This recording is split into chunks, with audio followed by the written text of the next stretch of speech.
Alright guys, welcome back to VALORANT News with more Scrimbux being leaked over the last couple of days. Sinatraa has also given his point of view on the rumoured NRG trials that happened now quite some time ago. Sinatraa basically confirming this was the case. He did trial for NRG and actually says that he played it very well and impressed himself in the trials that he played. NRG of course decided in the end to go in a different direction and form the squad they've eventually formed. What could have been? Where could Sinatraa go in the future if he still believes he's got what it takes to come back to the professional circuit? Very much intrigued to your thoughts in the comments below. Hit the like button if you enjoy. Subscribe if you're new as always. I would greatly appreciate it. Plenty to get into today. Firstly, sad news really that Bonecol, let's not forget, on that Ascends team, 2021 world champion, one of the pioneers in many ways of the way to play Valorant in the early days, and well, he's now stepping away and retiring from Valorant esports. So sad times really to see players that not long ago were lifting trophies like this have now found themselves in positions where you know, they can't really make it work as a player anymore. Obviously the franchise era has changed quite a lot. Ascend as an organization is still around, but we know what happens, right? As soon as that came into effect and, you know, the Ascend team didn't get signed to a partnership, things are very different,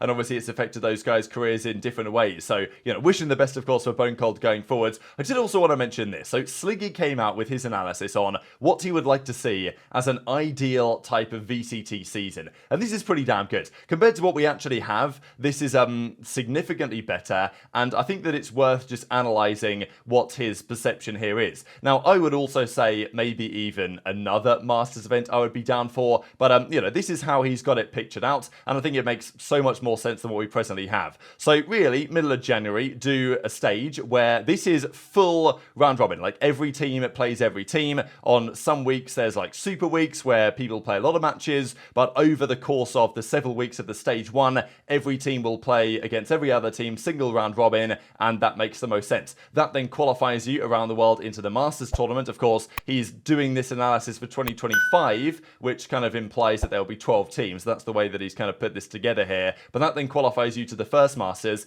Then, this is the interesting part, have a break here. He has a 1 month break, really, like a bit of an off season that happens mid-season. I think this is a good idea because it kind of appeals to all parties in some respect. It allows the teams to take a bit of time off and to regroup and to, you know, because sure, we talk about the whole burnout factor, and that definitely is a relevant thing to consider when you have, you know, so many things going on. Like in the Formula 1 world, there's lots of complaints all the time from the drivers, there's too many races, and you know, that's perfectly understandable when there's like 24 race weekends in F1, and that's like not 24 matches, that's 24 Thursday, Friday, Saturday, Sunday, then every weekend out of the 52 weekends of the year. So that's a seriously big commitment, but in the middle of the season, they have like a break. They have a summer break that they have. So this is the same idea that in April, May, there'd be a 1 month off season, which would, to be honest, be the perfect time for the teams to regain, to regroup, to, you know, freshen up a little bit for attacking the second part of the season, to maybe not suffer from the burnout so much, but also to make roster changes, right? This is the perfect time after Major 1, after Masters 1, to potentially make moves. So then you do it again, stage 2. We know that this upcoming season, the big controversy really has been the fact that over stage 1 and stage 2, there's only 10 games. Like, they only play the other teams once across both stages, rather than once on each stage. So that would be the preferred solution. Then do another Masters 2, then to bring back the LCQ. I mentioned it the other day why I'm not a fan of getting rid of the LCQ, which they seem to. And it also just means one less event. I think that there's people that are saying, well, you know, people didn't complain last year about too few events and matches that were being played, but last year we also had lock-in, right? You know, we actually had, sure, this time we have 2 stages, but last year we had the lock-in event and we had the LCQ. So, you know, sure, we only had 1 Masters, but there were more events on the table. This year there's only 2 Masters and Champions, no LCQ either, so I think LCQ should come back. I think that, like, that type of tournament format is one of the absolute highlights of the season, and then he would have his season ending in kind of like, let's say, middle of October, so then you get November off, you get December off, and then you're right back to it in January. Like, this for me is preference. Like, the off season should be 3 months, absolute maximum as far as I'm concerned.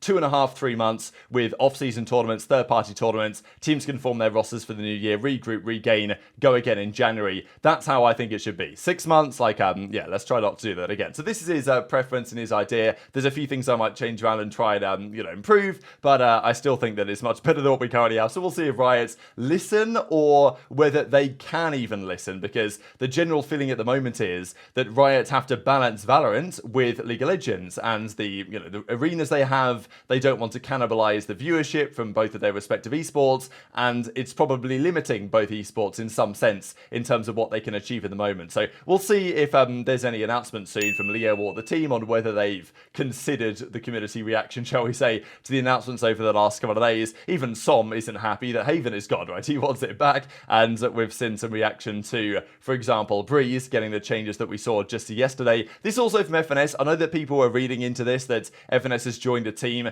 I'm pretty sure he was probably just commenting on the fact that Crystal Palace got smoked by Arsenal yesterday, and that's FNS's like English Premier League football team, so I'm guessing that's what FNS is talking about. I don't think that FNS is actually implying that, oh hey, I've managed to join a VCT roster for the new season, but well, we're pretty sure FNS even said it on stream the other day that his plan is probably going to be to wait around and join a team that's struggling mid-season and then take them back to the top would be the ideal situation at the very least. There was also this. Now, I don't think there's any animosity between Zelsis and Pancada. Obviously, there were some pretty funny replies here. We looked at, this tweet yesterday and what it might potentially mean. With Pancada saying that he wants to get back to the top sooner rather than later, I don't think he has any issue with Zelsis on an individual level, but I'm sure that Pancada has some issue with the way that he's been treated at Sentinels, the fact that he's on the bench. I can't imagine that he's fully satisfied with it, especially on the tweet that we just saw about this yesterday. So when are things going to change? If things are going to change, that of course is a big question mark.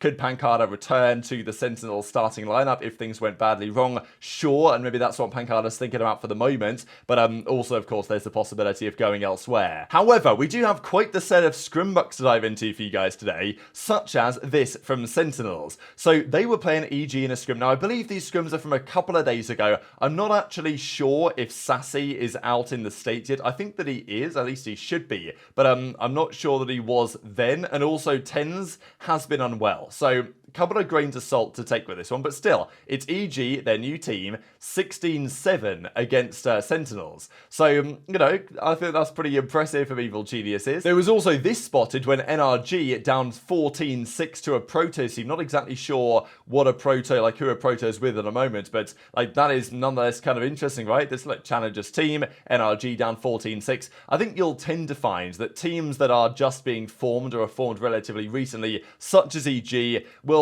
generally have some better results in scrims because their initial focus is often just to start winning, whereas teams like Sentinels that know they're pretty good, or NRG that potentially know they're pretty good, will come into these series thinking about, well, it's more about working on a few things, improving it. It doesn't really matter if we win the rounds or lose them, but of course they get leaked publicly and people like to talk about them. So this is Cloud9 versus M80, another team M80. We don't really know how good they are. We know how good Moist Shopify are, and we know how good, obviously, Oxygen Esports are, what we've seen recently at the Ludwig Tarek Invitational number 2, where Cloud9 got smoked by those teams. Maybe M80 aren't as good as those two teams I just mentioned in Challengers and shouldn't be the favourites for the new season. Maybe that should be Oxygen Esports, but Cloud9 were 14-7 up on these guys. I also do wonder, looking at that Oxygen team with the likes of, Verno and Redux and those guys, is there a chance they get poached by a tier 1 team at some point soon? It's got to be somewhat probable, to be fair. This also 100T, not sure who they're playing in this one, but they're up 15-5. So all of a sudden, 100T looking pretty good. We've got EG looking pretty good, and maybe NRG and Sentinels not looking so good. But it's just Scrimbux at the end of the day. There was also this spotted where they're Cloud9 up 6-0 on the Viaton. So again, look, it's just screenshots.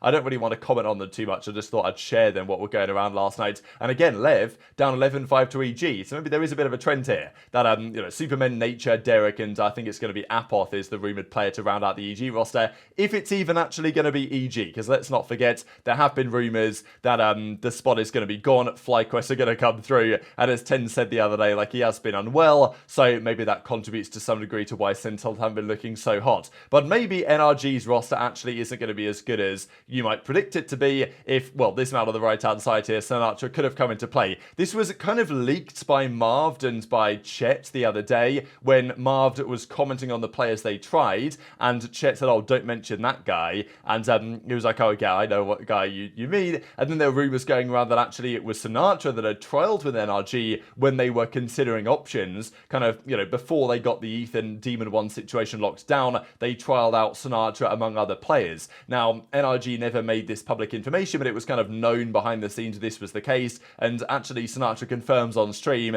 he doesn't want to say say it outright, but then he does admit it once the chat says it, that, yeah, he trialled for NRG and actually was pretty impressed with his own performance. Team review, I'm not playing for a team this season. It was close, though. It was very close. No, it was not for M80, bro. Obviously not. No, it was not me versus Ethan. No, it was not EG. But I think I could have played for that team too, but they just offered minimum contract for everyone. I'm not playing for like 40K, bro. They lost their mind. Did I sign NDA for the trial? No, I didn't. Hell no. If anyone here has a brain, bro, you can just like kind of figure it out. Obviously. There you go. A lot of people have typed it at this point. There you go. Yeah, it was 50-50. Whether or not like the contract shit with all them would go through or not. Like if it didn't, then I would have played. We got NRG, Ethan instead of NRG Sinatraa. This is so sad. No, Ethan is Thanos, bro. I will not lie. That guy has some like Thanos-like comms. I can't lie. No, Mr. T-Rex. All I'll say is that I played like pretty. Like I got what I wanted out of them. Like I definitely still have it in me. So I think you can understand why NRG eventually went in a different direction, given the opportunity that did eventually arise for EG to actually sell Ethan and Demon 1 and get those guys in. I guess it was a bit of a no-brainer for them to make that eventual move. But, you know, Sinatraa believes that he played pretty well and was doing well in that series and in the scrims and the trials that they played. And, you know, it feels like he potentially could have been a good asset. Why did NRG say no to that eventuality? There's obviously a couple of options. First option is due to the allegations and all this stuff. We've heard talks for some time that, you know, is a VCT team going to give Sinatraa a real good chance again as a result of that? Whether it's fair or unfair, you know, that's a question. Riot, though, have said that it's fine. You know, they've cleared it. The, you know, whatever training you had to do is done. And Riot, at least publicly, have no problem with Sinatraa returning to a team. Whether that's the case in private, whether they wouldn't be so happy about it behind the scenes, like that's obviously a debate. But the feeling has been that teams wouldn't necessarily sign Sinatraa because of the potential brand risk. But NRG were giving him a try. They might not have wanted to say so publicly, but it's now known information that it was at least a consideration.